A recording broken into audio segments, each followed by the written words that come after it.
In October 1944, as the streets of Aachen shook under the weight of American artillery, the German defenders inside the bunkers along the western edge of the city still believed their positions were unbreakable.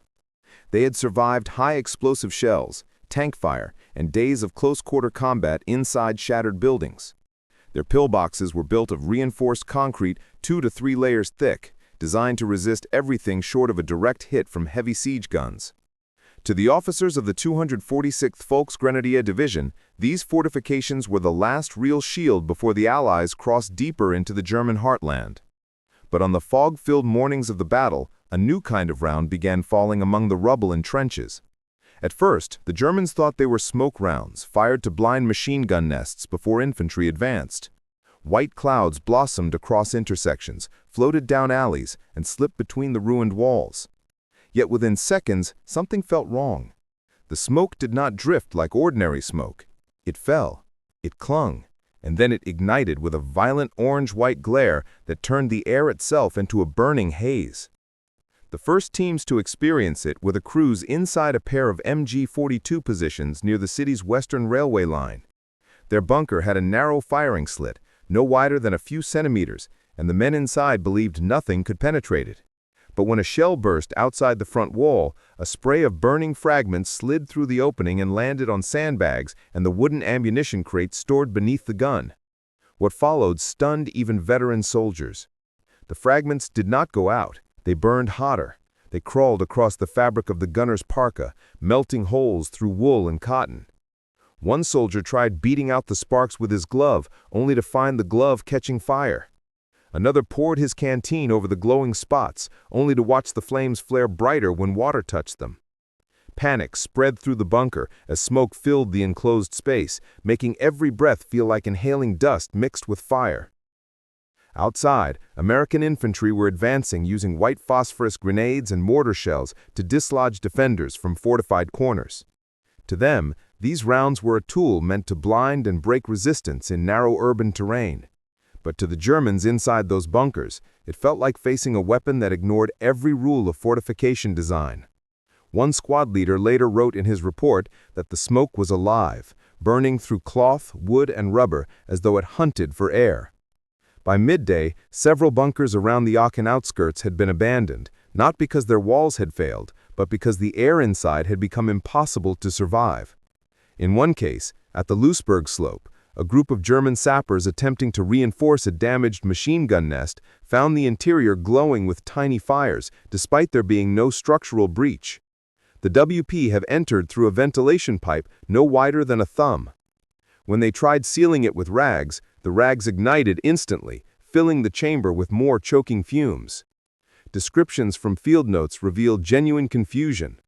They wrote that the substance burned even when buried under soil, glowing like embers in a forge, refusing to die unless completely deprived of oxygen. Sandbags placed to block the slit windows caught fire where WP had splashed onto their seams, turning the bunker's own defensive materials into fuel. More alarming was the psychological effect.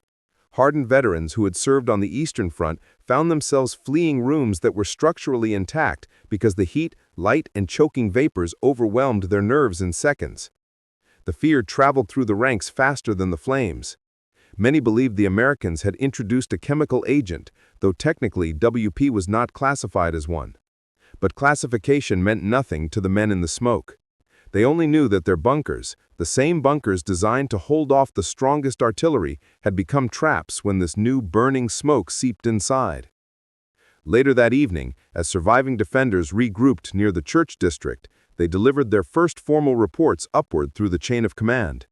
They described a weapon that behaved unlike any they had prepared for, one that slipped through cracks and vents and seams, one that turned the air inside a fortified position into something that attacked the lungs, eyes, and skin. A sergeant wrote that the substance did not burn like fuel, but rather like a living ash that refused to die unless completely deprived of oxygen. Sandbags placed to block the slit windows caught fire where WP had splashed onto their seams, turning the bunker's own defensive materials into fuel. More alarming was the psychological effect.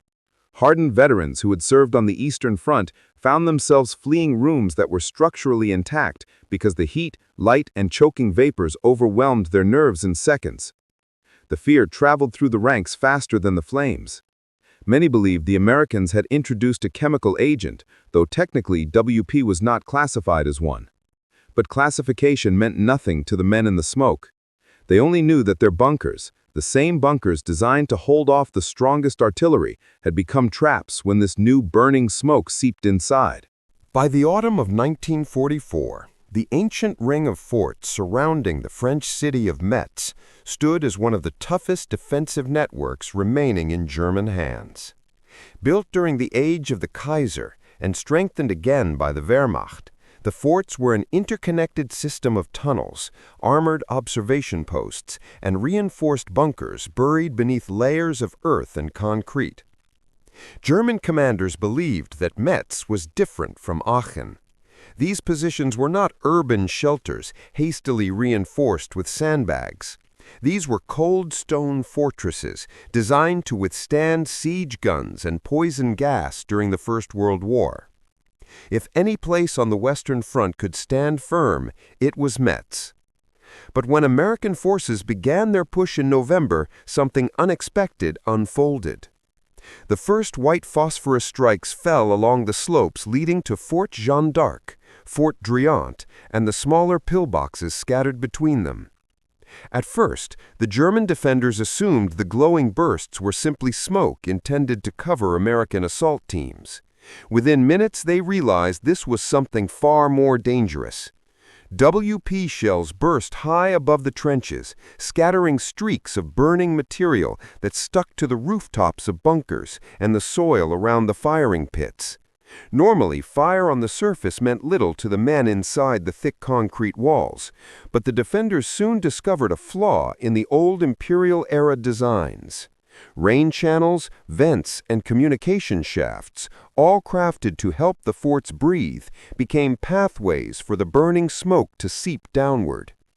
At one fortified entrance near Fort Driant, WP fragments slid into a trench and drifted into an access tunnel, where they continued to glow, feeding on oxygen and the dust in the air. The moment soldiers tried smothering them with earth, the fragments vanished under the dirt, only to flare bright again seconds later. These small bursts did not threaten to crack the concrete, but they did something worse. They filled enclosed spaces with choking fumes and blinding white glare, turning airtight chambers into suffocating ovens. One young officer in the 462nd Volksgrenadier Division described how a bunker that had survived a direct hit from a 155mm American shell was emptied in less than a minute after WP drifted in through a slit meant for observation. No structural damage, no breach, no collapse. Simply the air turned hostile, and the men inside fled for their lives. American infantry and artillery crews did not know the full extent of the chaos they were causing. They used WP as a standard tool to blind enemy strongpoints before advancing. But Metz, with its labyrinth of interconnected galleries, responded differently. WP did not merely blind the forts, it infiltrated them. It crawled under doors and around corners, drifting along air currents in spaces never meant to carry flames. German engineers arrived after the first assaults to inspect the damage. They expected to find scorched walls and shattered firing slits. Instead, they found something more unsettling. On one bunker roof, WP had melted its way into a thin seam between layers of concrete. It had not penetrated far, but it had burned hot enough to make the surface crackle and emit a chemical stench that lingered even after the flame died. In another fort, they discovered that WP fragments had slid into drainage gutters and continued burning under a shallow stream of water, creating a ghostly white smoke that rolled through an entire hallway. Water meant for extinguishing fires instead fed the reaction, trapping defenders in corridors filled with dense, acrid haze. Reports from the engineers described WP behaving unpredictably, shining through layers of dust, clinging to the stitching of cloth hanging from pegs, igniting cork insulation along a wall panel. It did not burn like a normal incendiary. It behaved like a creeping vapor that turned anything it touched into fuel. When German commanders realized the forts were being compromised not by explosives but by air contamination, their confidence cracked. Fallback orders were issued not because the walls had failed, but because visibility inside firing chambers had vanished, and the choking smell made it impossible to breathe. At Fort Verdun, a group of 7 defenders abandoned their casemate after WP seeped into the air intake shaft, despite all attempts to seal it. They wrote that the smoke was blinding, luminous, and filled with tiny sparks that floated like embers, refusing to burn out even after several minutes. American troops advancing between the forts noticed that several positions fell silent long before they reached them. They could not understand why bunkers built to withstand high explosives were being surrendered without prolonged firefights. Only later did intelligence teams realize that WP had nullified the fort's greatest strength, their ability to protect men inside thick concrete. The psychological effect became clear in the captured reports. German soldiers described WP as a force that attacked from every direction, crawling across stone, glowing through cracks, and turning the air inside a fortress into a weapon. One report stated simply that the enemy had found a way to strike inside walls without breaking them. Engineers back in German headquarters examined samples taken from Metz. They found WP residue fused into wood fibers and soil layers, proving it continued burning until its oxygen supply was exhausted. They documented WP smoke flowing through gaps only millimeters wide. Their conclusion was grim. The forts of Metz, designed to withstand artillery, could not withstand this. Their defensive design philosophy, built on thick layers of concrete, had been outmatched by a substance that ignored thickness entirely. When the Americans finally secured Metz at the end of November, they did so not by smashing the forts into rubble, but by forcing the defenders to abandon them one choking room at a time. White phosphorus revealed the truth Germany had not expected. A fortress did not need to be destroyed to be defeated. Its defenders simply needed to be driven from the air they breathed. In the weeks after Aachen and Metz fell silent with the sound of retreating German boots, a different kind of battle began far from the front lines. Deep inside a commandeered schoolhouse outside Saarbrücken, German engineers convened to study the mysterious substance that had undone 2 of their most trusted defensive systems. They arrived with samples of burned wood, cracked concrete, and sandbags scorched from the inside. What they sought was an explanation. What they found was a threat no fortification design could counter. On the first morning of their investigation, they placed a charred plank recovered from a bunker near Aachen onto a steel table. The surface was blackened, but the engineers noted a strange pattern, thin white crystals embedded in the grain. When they exposed the plank to a warm draft of air, the crystals flickered back into life, glowing with a faint yellow flame. The plank itself did not ignite. The substance burned alone, as if feeding on the air rather than the wood. The engineers stepped back in shock. They had just seen white phosphorus reignite without any external spark. They realized at once this was no ordinary incendiary. This was a chemical that clung to material, waited for oxygen, and then came alive again. Their next experiment focused on soil samples taken near Fort Driant.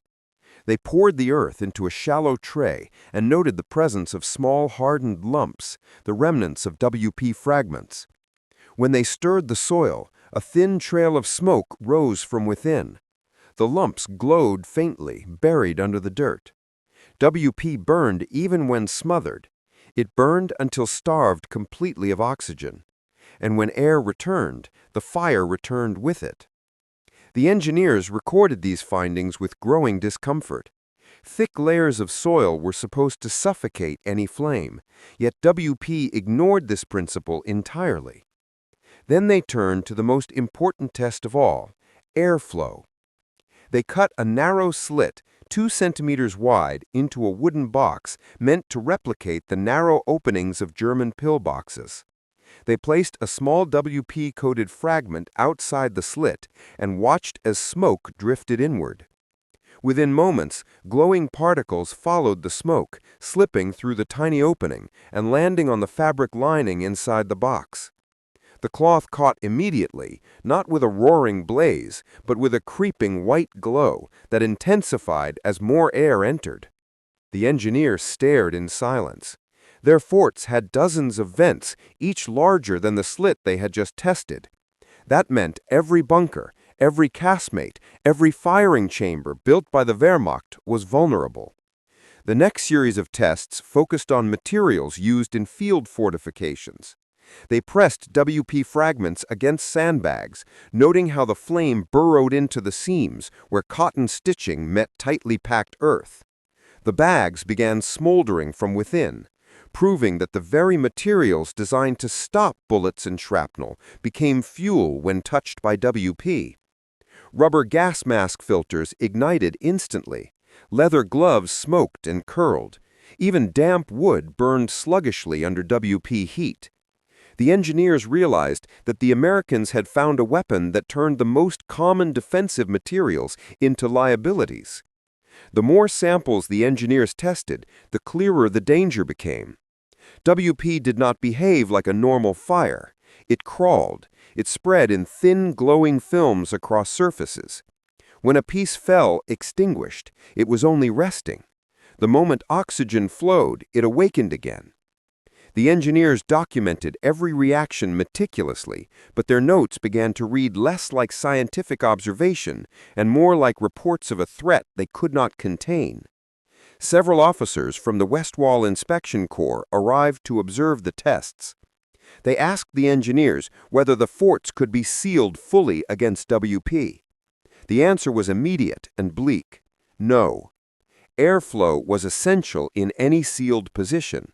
Without vents, soldiers would suffocate long before an attack even began. With vents, WP would always find a path inside. A simple opening a few centimeters wide was enough to allow deadly smoke to drift in. One officer attempted a hypothetical scenario. Could they design a fortification with isolated air filtration units, like those used in gas attack preparations during the First World War? The engineers reminded him that WP did not act like gas. It was not a vapor to be filtered by charcoal or mechanical pumps. It rode on sparks and fragments and burning dust. Filtration units could not prevent glowing particles from entering through cracks or being blasted into openings by shock waves. Another officer asked whether increasing the thickness of concrete would help. The engineers shook their heads. WP did not defeat concrete by breaking it. It defeated concrete by going around it, by slipping into the smallest gaps without ever needing to breach the walls. It bypassed the very concept of fortification. That was when the head of the engineering team presented the findings from their comparison analysis between Aachen and Metz. He laid out a single sheet of paper at the center of the table. On it were the words copied directly from a German bunker logbook recovered near Aachen. "This is not ordinary smoke. It is an enemy of the air itself." The engineers realized the soldiers on the front understood the reality immediately. WP made the air inside a bunker deadly. Blocking it out entirely was impossible. Airflow was the weakness, and no fortification could exist without airflow. Their final report, written in precise and clinical language, delivered a conclusion that spread dread through every officer who read it. No static defensive structure, regardless of thickness, can offer reliable protection against white phosphorus penetration. The American weapon nullifies enclosed fighting positions by rendering interior air hazardous and by igniting interior materials through microscopic points of entry. In simple words, the Germans wrote what they already knew. Nothing could seal WP out. A fortification did not need to be destroyed to be defeated. All that was required was a single breath of air carrying the burning fragments inside. WP had rewritten the rules of defensive warfare, and the engineers could find no countermeasure in time to stop it. By late 1944, as German engineers submitted their grim assessments, a deeper realization began to spread through the command structure. The core of German defensive doctrine, the belief that concrete could hold the line, had begun to crumble. From the west wall to the outer rings of defenses near Saarlottern, every fortification built on the principle of layered concrete, hardened firing slits, and interlocking bunkers faced the same truth. White phosphorus had turned the strongest defensive idea of the Wehrmacht into a trap. For more than 2 decades, Germany had invested heavily in fortified positions. The lessons of the First World War had taught them that men behind concrete could endure artillery shelling that would annihilate exposed infantry. The construction of the West Wall and fortified zones along the Siegfried Line reflected that philosophy. Engineers believed a bunker was not merely a shelter, but a strategic multiplier. One machine gun team protected by reinforced concrete could hold back entire companies of attackers. But the encounters at Aachen and Metz shattered that assumption. The problem was not that the concrete failed. The problem was that the fortifications relied on the assumption that attackers could not influence the air inside. WP changed that. The first high-level meetings addressing this threat took place in a bunker near Koblenz. Senior officers gathered around a map showing the distribution of defensive positions stretching across the western frontier. Several wanted to reinforce vulnerable forts with additional outer walls or steel shielding, but the engineers countered quickly. Additional layers would not matter if the vents and firing slits remained. A bunker without airflow was a tomb. A bunker with airflow was vulnerable. That reality shook the room. Officers responsible for organizing the defense of Saarlottern and the approaches to the Rhine began questioning whether they should even hold their fortifications or pull back to mobile defensive lines. One general argued that abandoning concrete positions without a fight would break morale and signal collapse. But others pointed out that attempted defense inside WP-soaked bunkers did the same. The men feared the smoke more than enemy infantry. Soldiers talked about it in the trenches. They whispered that the new American rounds crawled through cracks the way gas had crawled across no man's land in 1916. Rumors spread that no mask or filter could stop the burning smoke. Whether exaggerated or not, the stories revealed a truth commanders could not ignore. The psychological effect of WP was greater than the physical damage.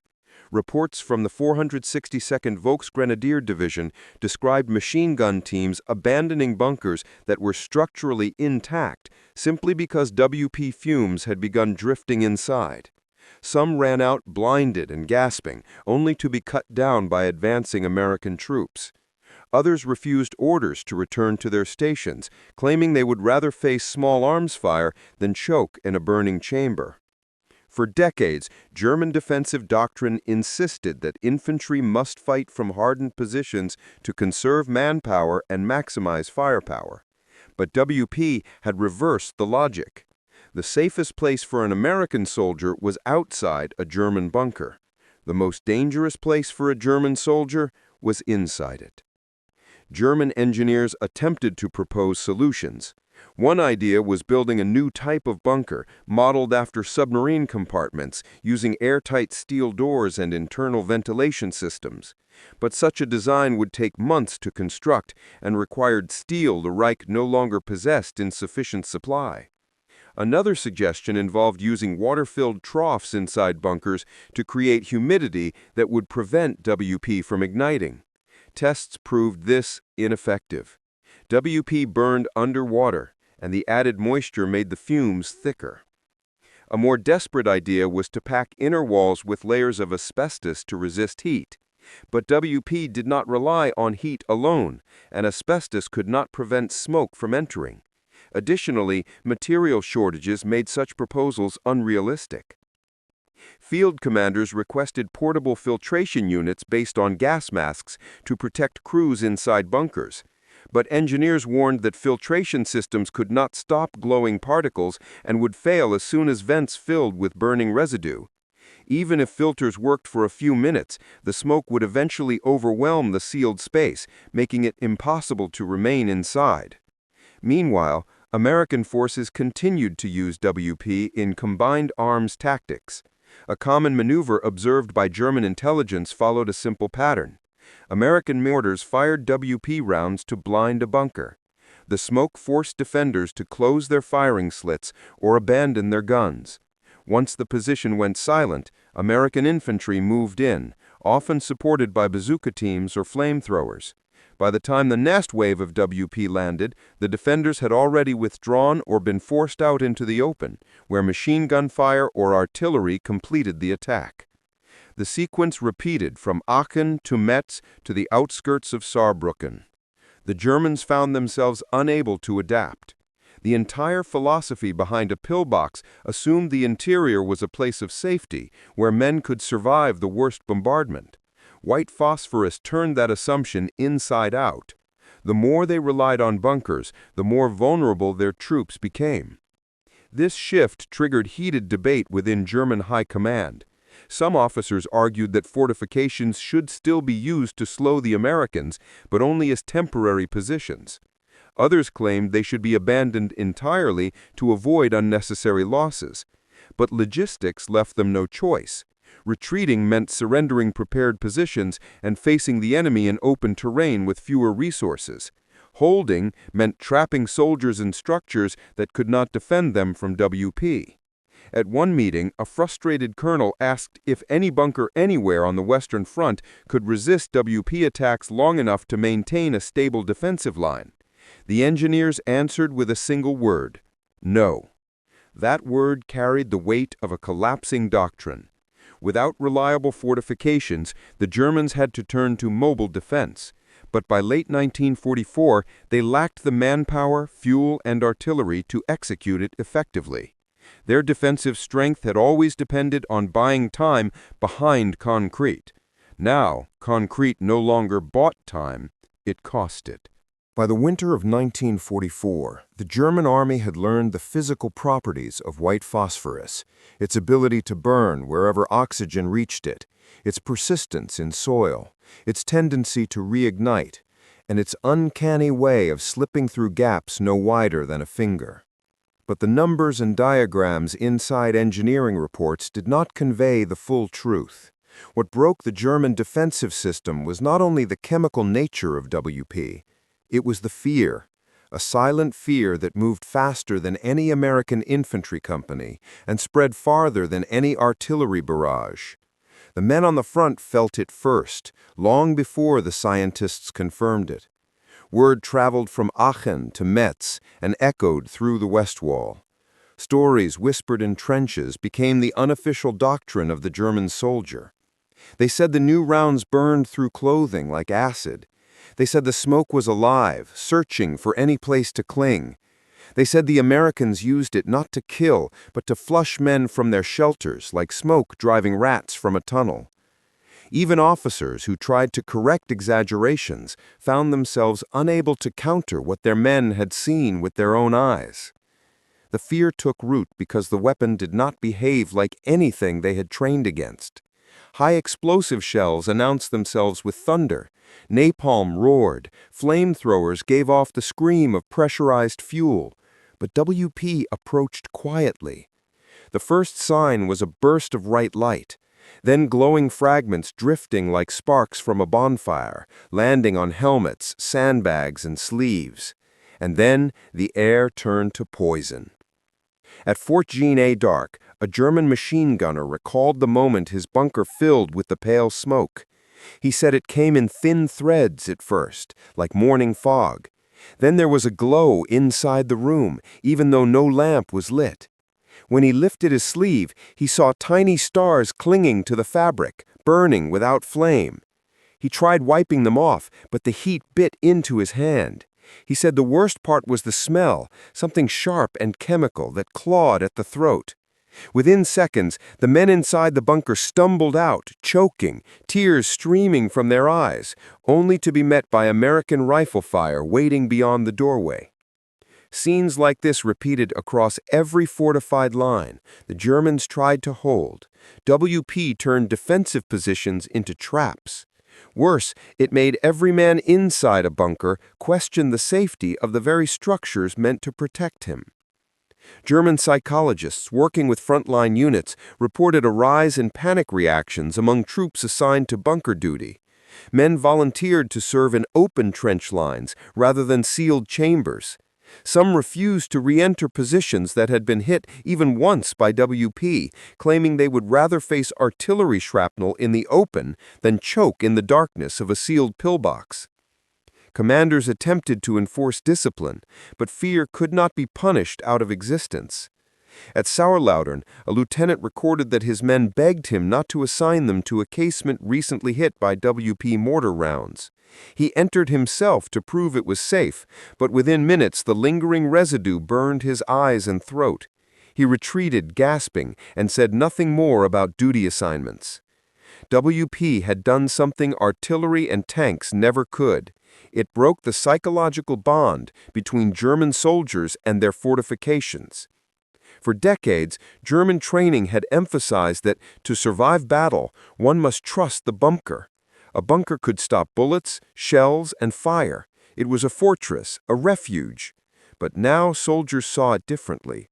A bunker had become a place where death seeped in without warning, carried by smoke too thick to breathe and flames too small to see until they were already burning.